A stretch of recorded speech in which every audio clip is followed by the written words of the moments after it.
Araare sanyiin keenya firiibilee kennuu galchi. Gadaa roobaa nagaya barri quufaa.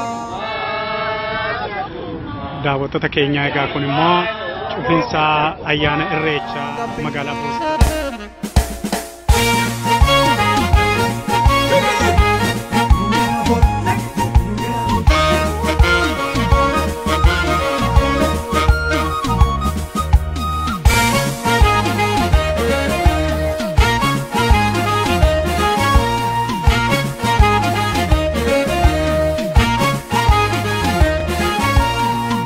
Umaha gurracha gurracha umamnis gurracha Irreessi yoo birraan dhufu galanii rabbiif gumaacha Badheessi kan tulluutti bahanii birraan gara malkaa dhaqu Dhugaan ilma rabbiiti kadhadhu eebbisiisa harka'e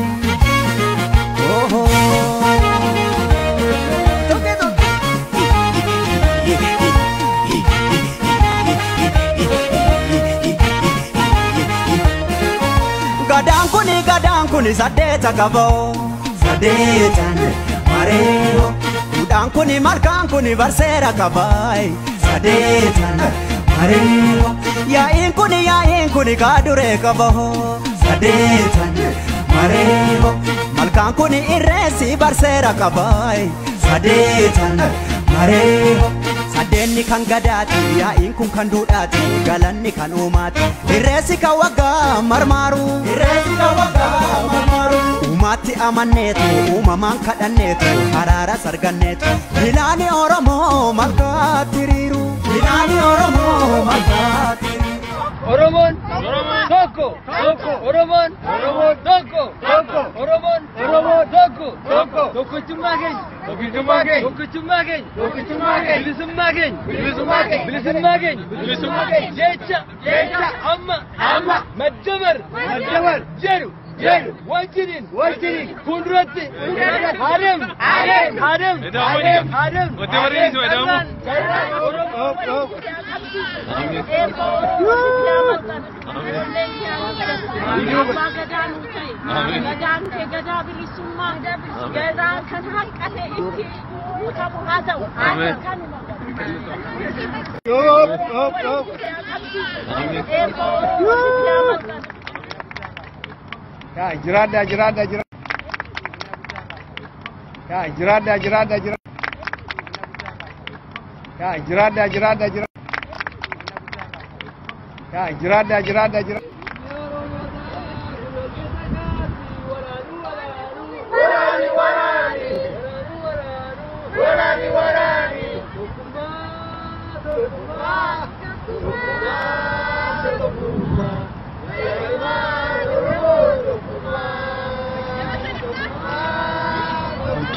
Keenya ammas kunoo achi jirra adde ayyaantu badhaadha jedhamti.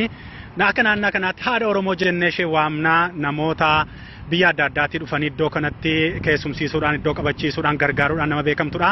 Mee adde ayyaantu mee haala bara kana haala siyaasa Oromoo biyya kanaa fi akka waliigalaatti yaada ati amma yeroo ammaa kana qabdu maa inni dhamaatii kee durii wajjin wal qabsiisiitii nuu himime.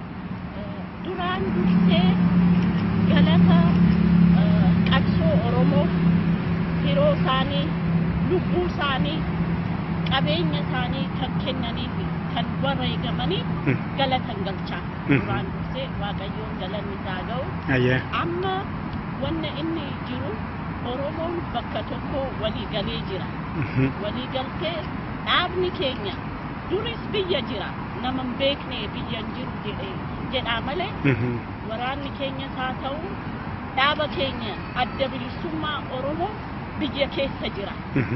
Oromoon jechuun namni tokko hin beeku. Headquarterii Oromoo Asmaraa itti fakkaata. Headquarterii Oromoo lubbuu Oromoo keessa jirti. Oofisii Oromoo lubbuu Oromoo keessa jirti.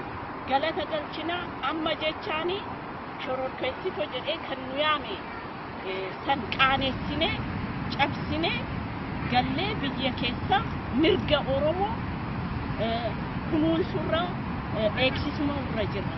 Oromoo waa takka yaada. Namni tokko adda bilisummaa hiikachuu irra jira kan jedhu Oromoota irra dhageenya. Gowwaa hin ta'ina. Hirree kan qabu horii isaa tiksaa, qe'ee isaa tiksaa. Ameerikaan tuni dimokiraasii jetti. Garuu addunyaarra tokkoffaa humna waraana qabdi. Kana hin irraanfatina. Dimokiraasii jechuun qawwee hin qabdu jechaa miti. Addunyaan kana mirgaan hin deemu eenyu abbaa gadaadha. Nagaa barbaanna. Nagaa keenya. Daawwattoota keenya ammas kunoo as jirra. Daawwattoota keenya iddoo kana irreeffannaa lafa Charles River jedhamu jirra. Oromoon boostanii isaan keessaa nama har'aa irreeffannaa irratti argee miseensa waraanaa bilisummaa Oromoo nama ture maqaa isaarraa kaane. Mee maqaa keessanirraa kaane? Maqaan koo Mootummaa Gosaa Galataa jedhama. Obbo Mootummaa, egaa ati miseensa waraana bilisummaa Oromoo turte. Haalli siyaasaa biyya Oromoo yeroo ammaa kanatti dhamaatiin kee hawwiin kee yeroo baay'ee waa'ee waboo waa'ee abaa'oo afaan isin bu'u amman dhufee si arge waggaa sadan kanatti mee maaltu sitti dhaga'ama amma jijjiirama ammaa kana keessatti? Gammachuu guddaa gammachuu kana hin jenne natti dhaga'ama gama kootiin baay'ee gammadeera. Woboon biyya galuusaa gaafa duriyyuu taanaan abaa'oon adda bilisummaa Oromoo jechuun uummata Oromoo dhaabatee kanaafuu dhiibbamee biyyaa 91 haaboo malee erga bahee kaasee biyya keessatti caasaa adda addaa diriirsee hojjechaa ture. Kanaafuu adda bilisummaa Oromoo gaachana uummata Oromooti. Waaqayyo baga uummata Oromooti walitti saafidee walitti nu fidee gammadeera gammachuu guddaan natti dhaga'ama. Bilisummaan uummata Oromoo ammallee ganaadha. Tole. Ganaadha ammallee ganaadha. Ganaa qabsaa'uu qaba uummanni Oromoo.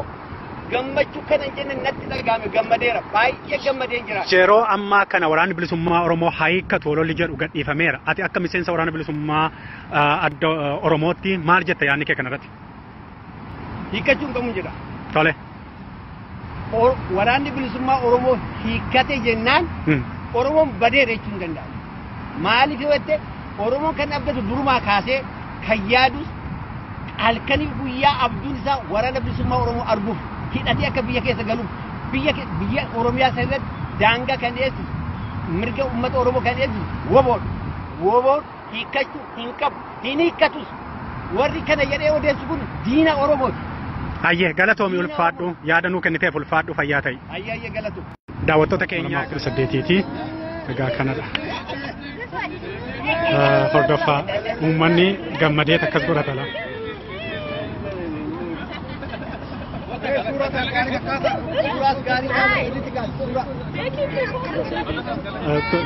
Tole. Egaa daawwattoota keenyaa uummanni laa kunoo alaabaa isaatiin akka kana bohaaree suuraa kaasaa jira. Kanatu jira jechuudha ulfaadha. Daawwattoota keenyaa egaa kun immoo cufinsa ayyaana irreechaa magaalaa Boostonii.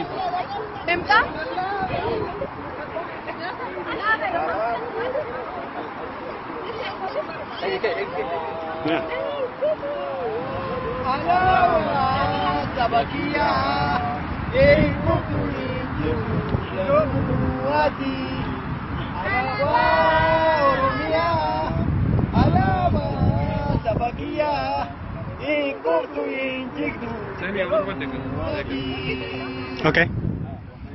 Yes. Kaastanii video.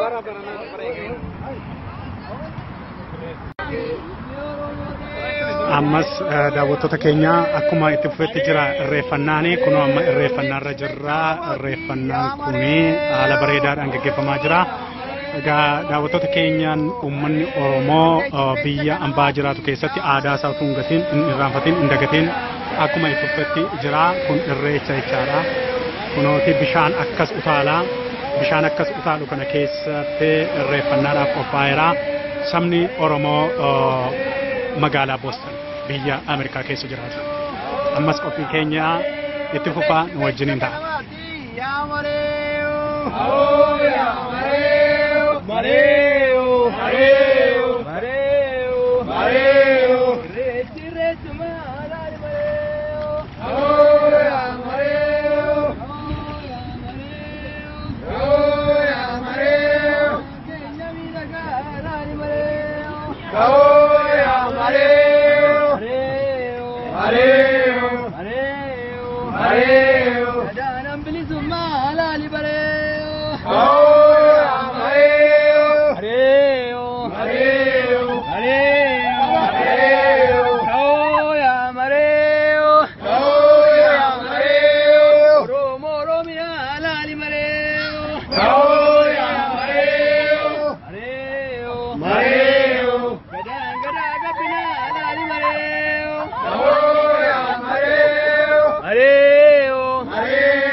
kota gara lagaatine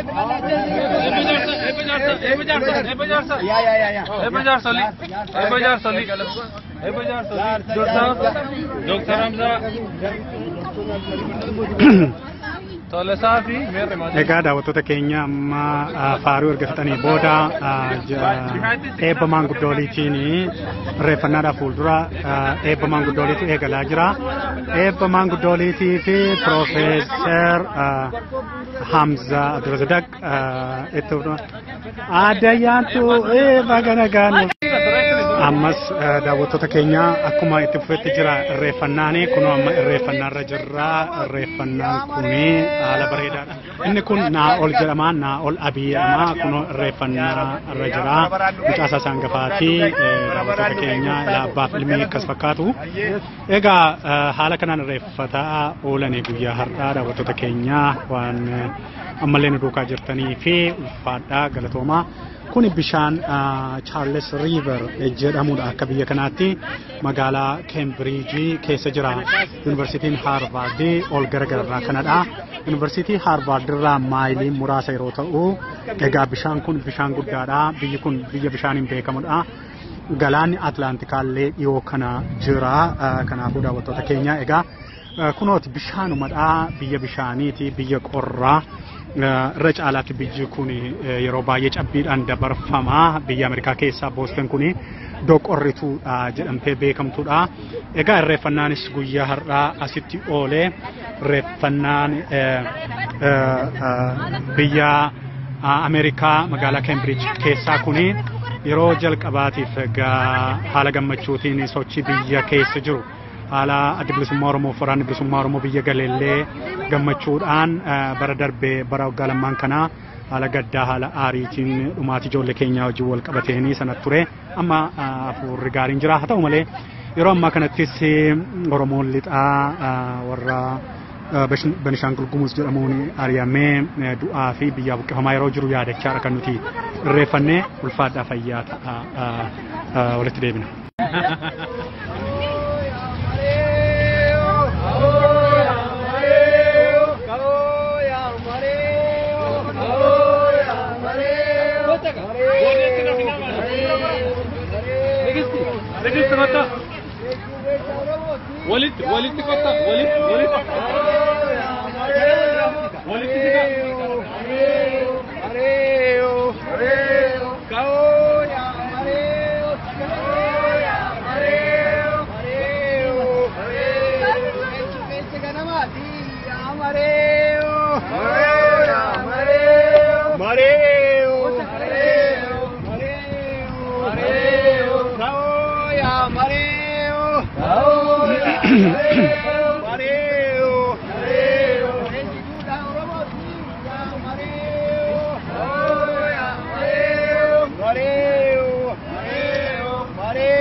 Oromoo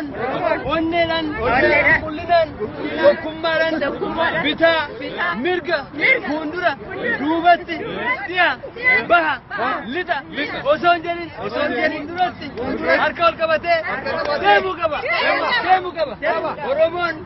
Oromoon biyya bulchuu akka danda'u beekameera.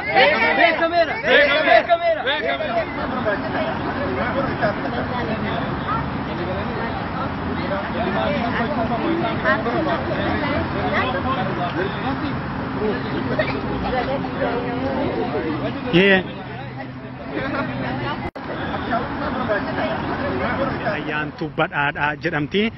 Akka naannaa kanaatti haadha Oromoo jennee ishee waamnaa namoota biyya adda addaatii dhufanii iddoo kanatti keessumsiisuudhaan iddoo qabachiisuudhaan gargaaruudhaan nama beekamtudha. Mee adda ayyaantu mee haala bara kana haala siyaasa Oromoo biyya kanaa fi akka waliigalaatti yaada ati amma yeroo ammaa kana qabdu maa inni dhamaatii kee durii wajjin wal qabsiisiitii nuu himime.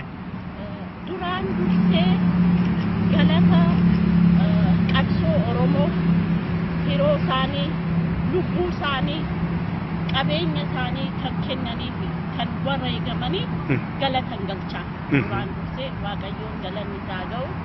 Amma wanna inni jiru Oromoon bakka tokko walii galee jira. Walii galtee dhaabni keenya duris biyya jira nama hin beekne biyya hin jiru jedhaa malee waraanni keenyas haa ta'u dhaaba keenya adda bilisummaa Oromoo biyya keessa jira. Oromoon jechuun namni tokko hin beeku. Headquarterii Oromoo Asmaraa itti fakkaata. Headquarterii Oromoo lubbuu Oromoo keessa jirti. Oofisii Oromoo lubbuu Oromoo keessa jirti. Galata galchinaa amma jechaanii shororkeessitoo jedhee kan nu yaame san qaaneessinee cabsinee gallee biyya keessa mirga Oromoo kunuunsurra eegsisuurra jira. Oromoo saddeetiiti egaa kanadha. Hordofaa uummanni gammadee akkas godhatala.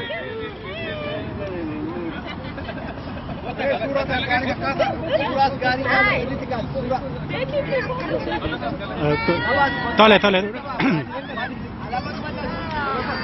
Egaa daawwattoota keenya uummanni laa kunoo alaabaa isaatiin akka kana bohaaree.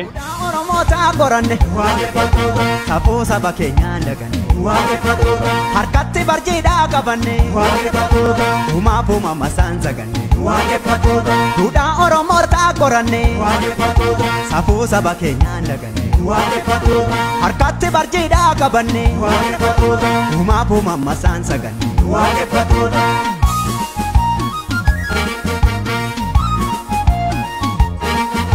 Elafi hongeetu jokko dagala maraba Gadaafi jifuun keenya nu okkala maraba kan biqilee dara. Jiraadha.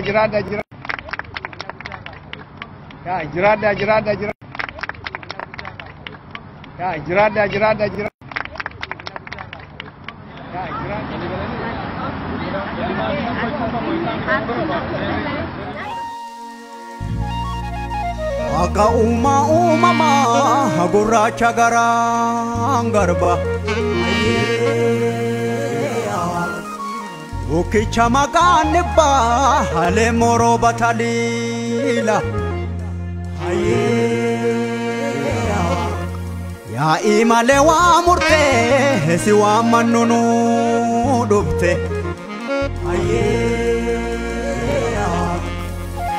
Waaqa salgan boorana waaqa torban baarentu waaqa sagaltamman garba waaqa ciicoo gurraatti waaqa bokkuu gurraacha waaqa gadaa shananii waaqa haroo walaabu waaqa uumaa Oromoo gurraacha gannaa baanee booqa birraanoo kalchi daraare sanyiin keenya firii bilee kennuu galchi Gada roba nagaya barri kufa gapi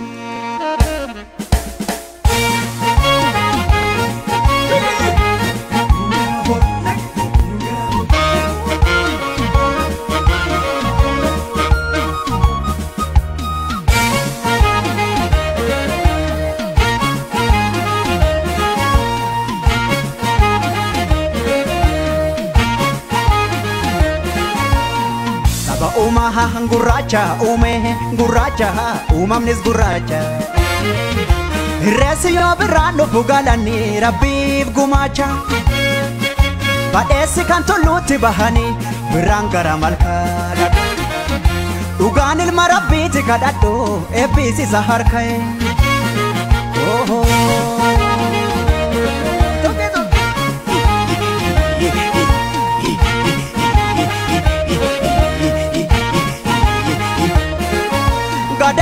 Gadaan kuni saddeeta qaboo saddeetan mareeyo Duudhaan kuni malkaan kuni barseera qabaay saddeetan mareeyo Yaa'iin kuni kaaduree qaboo saddeetan mareeyo Malkaan kuni irreessi barseera qabaay saddeetan mareeyo Sadeenni kan gadaati yaa'iin kun kan duudhaati galanni kan uumaati Irreessi kan waggaa marmaaru Uumaatti amanneetu uumamaan kadhanneetu haraaras arganneetu Ilaani Oromoo malkaatti hiriiru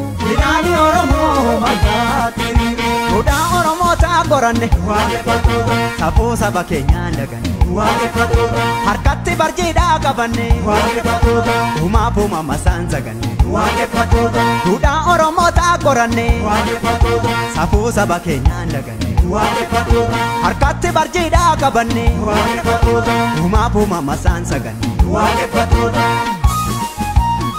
Firii godhata Kamma seene ulfaa'eet ilmoo argata Odubbu waggaanii dharraadha ayyaani Odubbe waggaanii sinsinniidha ayyaani Adubbu waggaanii dharraadha ayyaani Odubbe waggaanii sinsinniidha ayyaani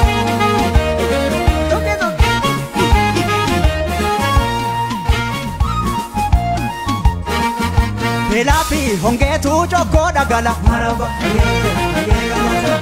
Gadaa fi jifuun keenya nu okkala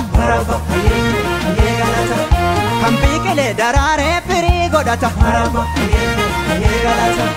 Kan maseene ulfaa'eet ilmoo argata Odubbu waggaanii dharraadha ayyaani Odubbe waggaanii sinsinniidha ayyaani Adubbu waggaanii dharraadha ayyaani Odubbe waggaanii sinsinniidha ayyaani